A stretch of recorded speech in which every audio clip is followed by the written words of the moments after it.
sasambahin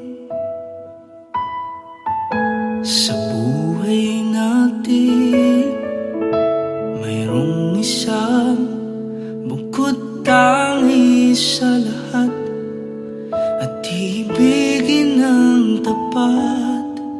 Ngunit sa di inaasahang pagkakataon, na para bang ika'y nilalaro ng panahon, may ibang makikilala, at sa unang pagkikita may tunay na pag-ibig na madarama.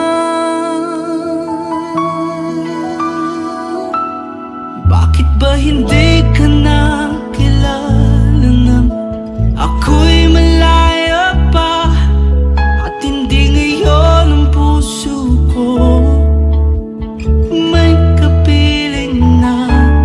Bakit ba hindi ka nakilala nang ako'y nag-iisa?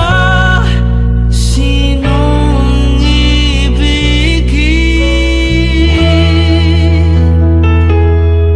Ikaw sana.